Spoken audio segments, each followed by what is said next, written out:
What it do, YouTube? It's your boy Bako99, and I want to do a quick video for you. I was watching some of those preseason games this week because it's week 3, my favorite one of all the preseason weeks, of course, because you got all the starters playing most of the reps in the first half. If you have some of these rookies, they're in the starting lineups, a good chance to see how they're doing. You know, what's the relationship like with the quarterback, the timing, the chemistry. You know, also if you have any players coming off injuries like Arian Foster, be able to look at, see how he's moving and juking, see if he's cutting strong off the ankle that he had his Achilles surgery in. You seeing receivers like Alshon Jeffries drop pass after pass. You know he's still a top-ranked receiver, but at the end of the day, when you have options, those drop passes matter to me. You know, wide open touchdown passes he drops. So people say that the preseason games don't matter. I beg to differ. Everything matters. Your research, your preparation for your draft, and then to top it all off, you watch the preseason game because your eyes don't lie to you.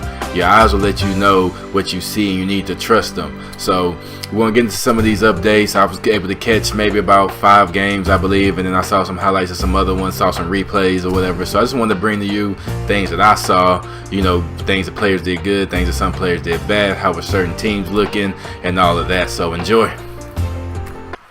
Let's get into it. So first up, I have 4 slates of games that I saw, and told a little bit. Like I said, preseason is important, but of course it's not everything. Keep it in perspective, but just pay attention to the eyes. So the first game we had that I saw was Atlanta Falcons and the Miami Dolphins. The Falcons, I mean, they're pretty much Freeman and Julio Jones pretty much going to be the studs. We all know that, but really couldn't tell that much. They just kind of did okay average. But what I noticed of the game was on Miami's side, and boy, Miami just, they make you worry about the production because of 1, Tannehill, and then for 2, just the overall team. I drafted Devontae Parker, who I thought was going to be a good pick, but it looks like Kenny Stills is taking his spot on the roster, keeping Parker down at the number 3 slot, and Kenny Stills out there catching passes. But I mean, are you really going to draft him though? Yeah, that's someone you're going to hang your hat on. I think Jarvis Landry is going to get his, but I'm not going to lie. I was high on Devontae Parker. I even drafted him in a draft I did a couple days ago, but I mean, it's just not looking too promising at the moment for Devontae Parker. Still going to be a part of the offense, but I mean, I think I drafted him maybe 10th, but I probably would take him later than that. If I would have known better. As far as based on what I saw and based on the things I've been reading about training camps, he's not doing bad, but he's definitely not wowing. And Kenny Stills came in there and pretty much took the second spot on the roster, the wide receiver. So that was something I noticed with that games, and I'll show you some stats here in a second. And then the next game we had is Dallas and the Seahawks. Now I know we all saw that. The first thing was Romo. I knew it was going to happen, I just didn't know when. Right? I didn't think the first play damn near of this whole 2016 season he was gonna go down, and it wasn't really like it was almost like a fluke hit, because the way that he was trying to slide, and then the torque that his body took when the guy tried to come and sack him. I immediately went and picked up Dak, because your last roster spot on your draft usually is the spot where you'll before the season start may try to sneak up and pick a waivers or whatever. But so I picked him up, but I dropped him maybe after 30 minutes because Romo looked like he was gonna come back into the game or whatever, and I just wanted to get Dak, then think about if I want to keep him or not. But I dropped him. Come to find out, Romo broke 2 of the vertebrae in his back, so he's looking at best case scenario coming back after their bye week. I think it's week 7, like that. So now you got Dak Prescott, which, yes, man, he's been exciting to watch. I've been enjoying it. I'm really impressed, and it's preseason, but still, a throw is a throw is a throw. He made some great throws. He seemed like he has composure in the pockets, but we're all uncertain about what it'll be like week 4, week 5, week 6 after teams get these, game tapes of him and start to focus in specifically on stopping him. So, definitely with Romo, that shot Prescott's value through the roof, of course. So I wouldn't be opposed to taking him in the, picking him up or even drafting him, but definitely got to be your quarterback 2, only waiting to see how things play. That way you'll know you can keep him or you may have to let him go. But I mean, definitely not opposed to picking him up or drafting him, because I mean, if that Prescott does 70% of what he's doing, I think that'll be good. But still, at the very end of the day, you think he'll be top 10, 12 quarterbacks this year? I don't think so. So keep that in mind when you're drafting. Don't get over too hyped and excited about him. But definitely worth picking up at your QB2. And then also got to talk about Ezekiel Elliott. Man, I almost regretted not drafting him in another league when I saw just the speed and power he possesses. And let me tell you something. I've never seen anyone punk the Legion of Boom, especially Cam Chancellor. But Ezekiel Elliott ran it and punched him in the mouth. And for the first time, almost like they lost their composure, unexpected, and then start committing personal foul penalties and things like that. For Ezekiel is the truth. So he definitely shot up, and some of my drafts coming up, I'm going to definitely keep my eye on him. Now, when you take into account the Romo injury, on one hand, you're like, yeah, they're going to lean heavily on the run game. But now Morris is looking stellar. So he's starting to shoot up on draft boards as well as a handcuff, and then at the same time, without Romo, I don't think Dallas overall is going to be as good. And then so if Dak Prescott starts to struggle, they may be able to hone in on Dallas's run game, and so that may end up giving some more carries to Alfred Morris and then doing a little running back by committee. But even still, that offensive line is no joke. And for Ezekiel Elliott to be bringing the hammer to Cam Chancellor, that means he had to have some big holes to even get to the secondary to line up and take on some of them head-on collisions that I saw when I watched the game. So Ezekiel Elliott definitely shot up, more as you've kind of confirmed, not shot up, but he kind of confirmed what we was all hoping and anticipating how he would look. But at the same time, would I take him over Gurley? Would I take him over Devontae Freeman, David Johnson, PPR? But he's definitely, if you do get him, on one hand, I want to say he probably could rush for over 2,000 yards. I just don't know if he'll have the volume to do so. But definitely the things that stood out in that game to me was Ezekiel Elliott. And then moving on, we got the Pats and the Panthers. Patriots, Tom Brady looked great. So anybody drafting them, just get you a solid quarterback to hold you down for 4 weeks. Brady come back, look like he won't miss a beat, look good. Other than that, wasn't too much I can really, tell from the Patriots game, just regular pretty much on their end. Carolina, on the other hand, their starting unit looked kind of bad. Am I too worried? No. Preseason, they'll get it together. But going by the eye test, it just seems, some chemistry issues just went there. I don't think it's a team and an ongoing thing, but just for that game, their chemistry was all out of whack. Kelvin Benjamin looked good. He showed some good signs. It mattered. There was one pick Cam threw to him and threw a pick, but went up there and got a jump ball. But Kelvin Benjamin still made some nice catches, so he confirmed my beliefs because I picked him up in a couple of leagues, and in one league someone took him right before I was going to pick him. So I wanted to check him out with the eyes, see what it looked like, and it's making me feel pretty confident. So if you're out there drafting Kelvin Benjamin, or if you want to feel comfortable, go ahead and draft him. Don't draft him too high because he's been actually kind of slipping in maybe like second, third, sometimes even fourth round and things like that. So definitely if you can get him at some good value, get him. You should feel good about that. I think Jonathan Stewart had a good run. If you get him RB2, he's going to be pretty solid. So all in all, Cam had a bad game. I think he threw 2 picks, whatever. I know Cam's going to get it together when they bring out, once the bright lights hit opening week, they'll get it together. But they did, if you're wondering, look kind of bad. That first unit looked kind of bad whenever they played Friday night, whenever it was. And then moving on to the game that I was excited about for my own personal fantasy purposes was the Cleveland Browns and Tampa Bay Buccaneers. 2 reasons why I was excited personally. Number one, I went with the strategy in one of my main leagues to wait on a quarterback and try to get as many, running backs and receivers as I can to build out my depth. So I ended up getting, actually I think I drafted Andy Dalton, but then after the draft was over, the next day I just went and picked up Jameis Winston. He threw for 4,000 yards last year. Their problem was they just couldn't kind of convert sometimes in the red zone. And then Doug Martin and the running backs kind of got some of the touchdowns, but if a couple of plays go the other way, and then Mike Evans starts to get some more touchdowns, which I drafted him, by the way, I think it'll be pretty good offensively for fantasy. So I wanted to check out that game, and then also RG3 sitting out there floating around. He had that one good game, but I wanted to see a little bit more. They had Josh Gordon. I'll get to him in a second, but I wanted to see RG3. So going back to the Tampa Bay, Jameis Winston looked real good for that preseason game. Mike Evans looked good. Vincent Jackson looked good. I'm telling y'all, Vincent Jackson, you can get him late, and it's insane how late he's dropping when you can get a receiver like Vincent Jackson, who could possibly be low end number 2, but definitely could be a number 3 receiver for you. So take that advice. Keep your eye on Vincent Jackson. If you don't get Mike Evans in the draft, definitely go after Vincent Jackson. But I mean, Mike Evans had 5 catches, 115 yards. So I was excited about that. It looks like in that one of my main leagues, that's going to be my little duo. That hopefully is going to produce big for me.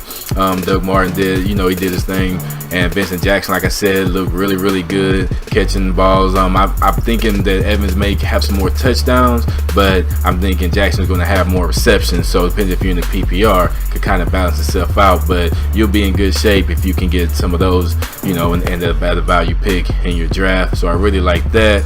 Cleveland,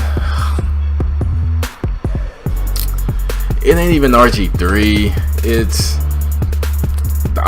just the whole team. They're just not there yet. I know they got Duke Johnson. Some people in your draft are taking him, but just keep your expectations in check to what their team in reality is really going to do. RG3 looks great when he gets the time in the pocket and he hitting his receivers, but I mean, there's a lot of times where that just line is collapsing, he's scrambling, just things just don't look in sync, and I'm pretty sure they're gonna get better, but I mean, it's the Browns you're dealing with. But then you got Josh Gordon, and I'm sorry, I'll admit it, I was thinking, man, people need to stop living in the past. It's been almost 2 years since he's played. He's has all these issues, but how do you come back and just ball out like that? He had, I believe, 1 touchdown, but he had 2 long plays where RG3 hit him, long. The 1 touchdown, he went up and grabbed him just like you would expect, So Josh Gordon, I'm almost thinking in my other main league, because I have 2 main leagues, and then I have about 5 leagues I'm in that are important, but not as much as the 2 most expensive ones.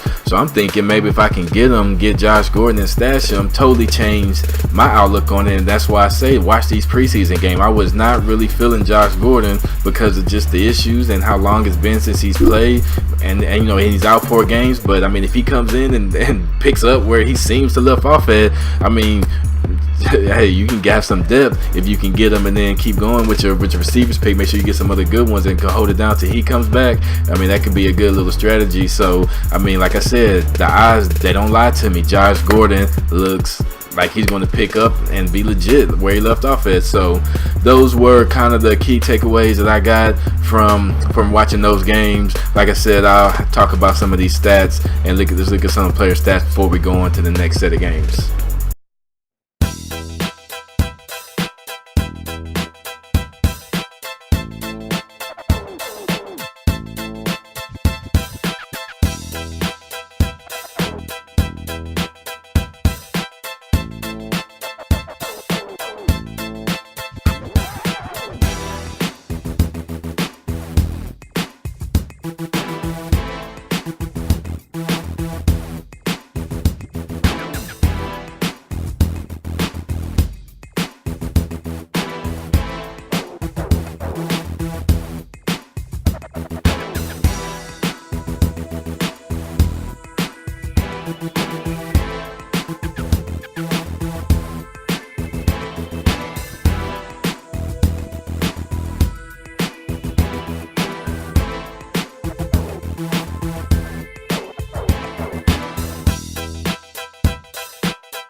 So the next slate of games that I got to see were the next 4 you see right here. And so we'll start off with the Eagles and Colts.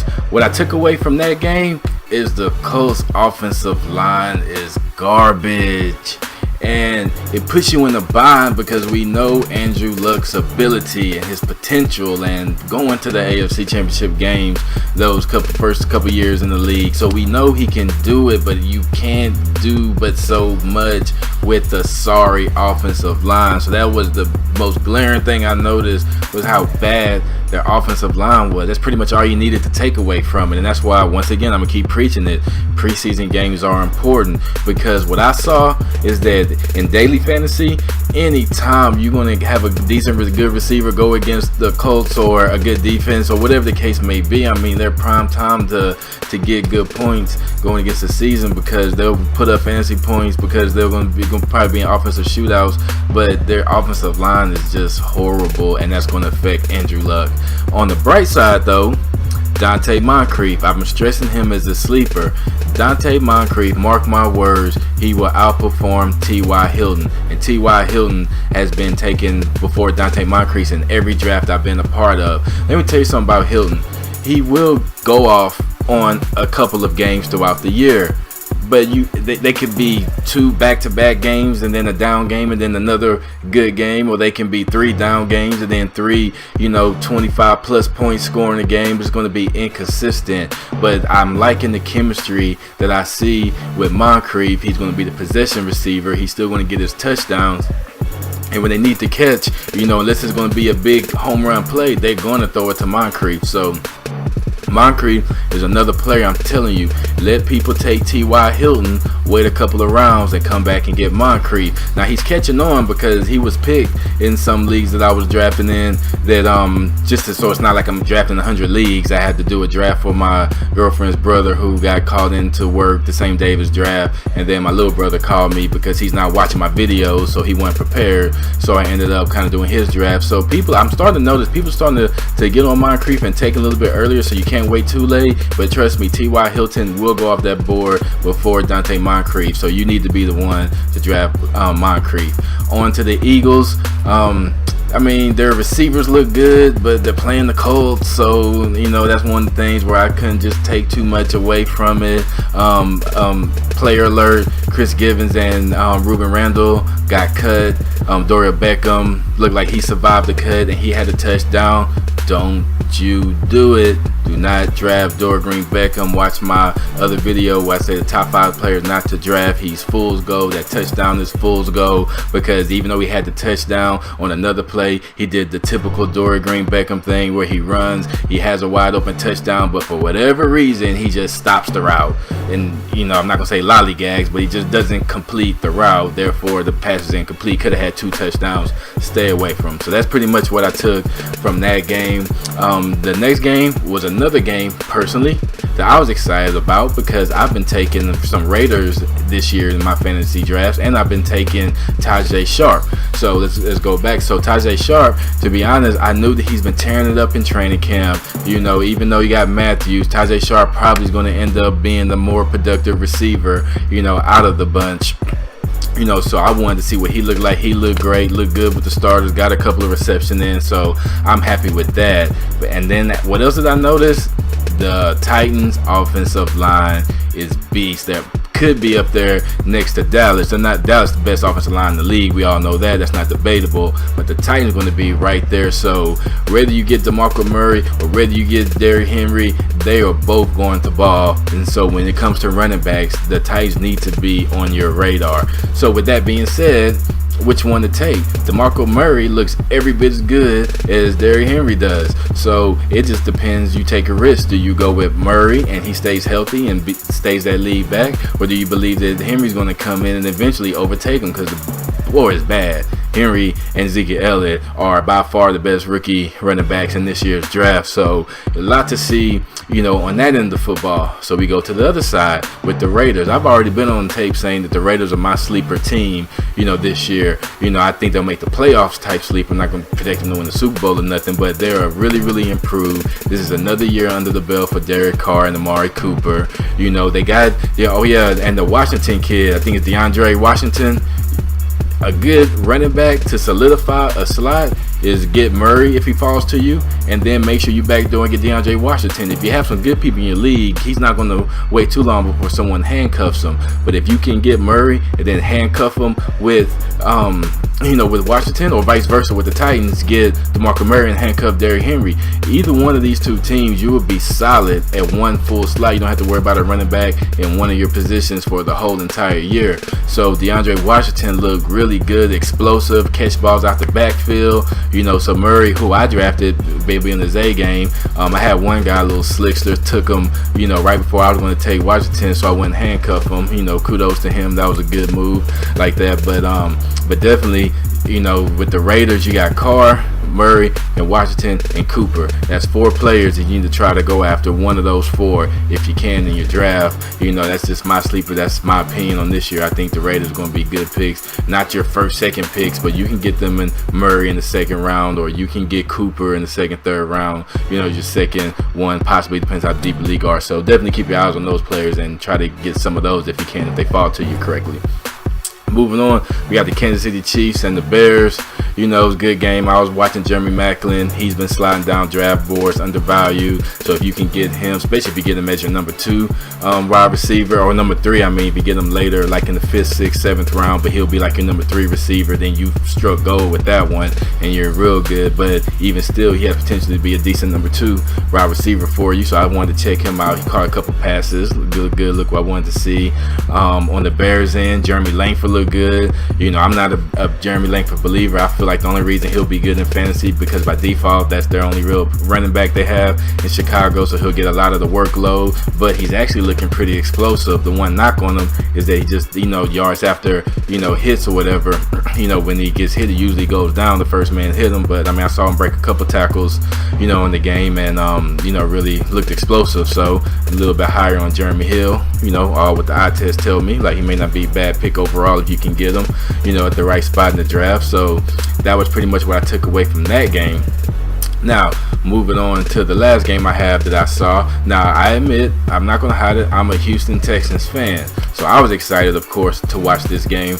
But, I was still shocked with Will Fuller. Well, he's looking like really, really good. He's not even being drafted in some leagues. DeAndre Hopkins is going to get his, but Fuller is going to get his. He's better in a standard league than he'll be in a PPR league. But once you're filling out your last couple of wide receiver spots on your roster, if he's still there as a late round flyer, you may get a steal with him. Hopkins looked good. Lamar Miller had a touchdown, looked good. He didn't have a long run, but the little goal line run that he had, kind of was real congested and a little chopped his feet, made a little good juke move. So I like to see that little explosiveness right there. So it's good with him and their defense. I've been taking the Texans defense, and the leagues that I didn't get them is because I didn't draft the defense high enough. I'll usually, sometimes if it falls the right way, I'll mess around and take a good defense to solidify that position for most of the year. But man, the Texans look for real. Their defense, they look legit. Watts look on track to, he's been practicing already, so he might even start week 1, but at best he'll start week 2. It's not going to be this 2 to 4 weeks as was being reported a couple weeks ago, so don't believe that. He'll be ready to roll. Clowney's playing real good. This is his first. What people don't realize is he got that hurt that first year, but his second year with microfracture, sometimes it takes the full year after you recover to then recover 100%, just like it took Brian Cushion his last go around with his injury. So Clowney's looking real good. I think he's gonna have a breakout. We have the same corners that we always had. So watch yourself. You think I'm a homer? Watch the game yourself. The Texans defense are legit. So what happened on the other side of the ball?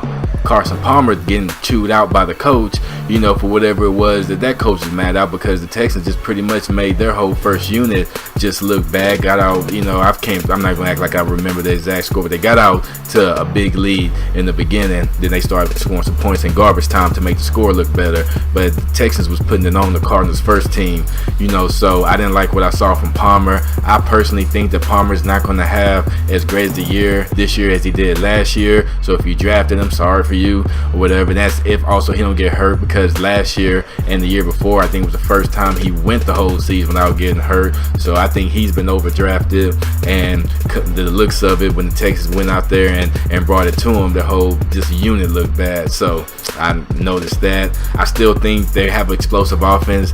David Johnson looked great out there catching 10-yard out routes as well as running the rock. So he's fantasy gold, especially in PPR. That doesn't change.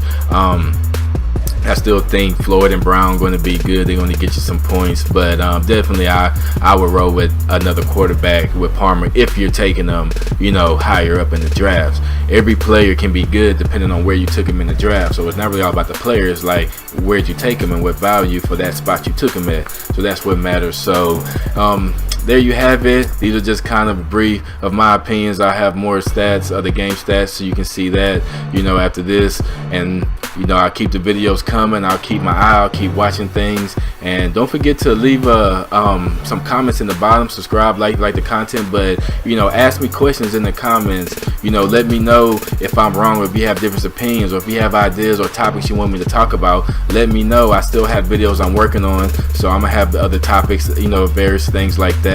But still, if you have an idea or something you want me to talk or discuss or know what I feel about it, let me know, and I'm sure to do a video on it as well. So appreciate you watching. Check out these 4 games and the stats from there, and I'll holler at you later. Peace.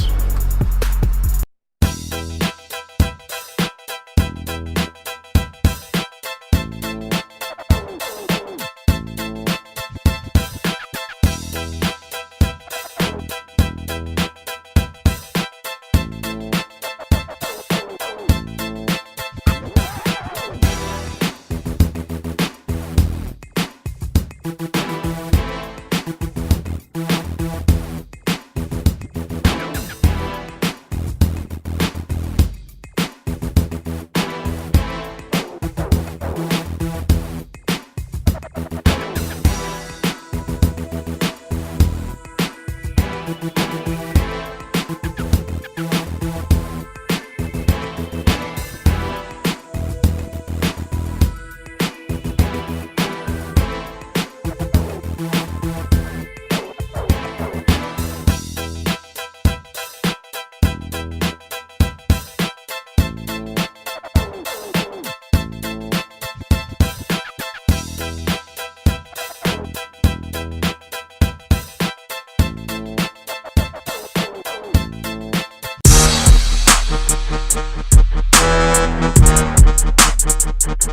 right back.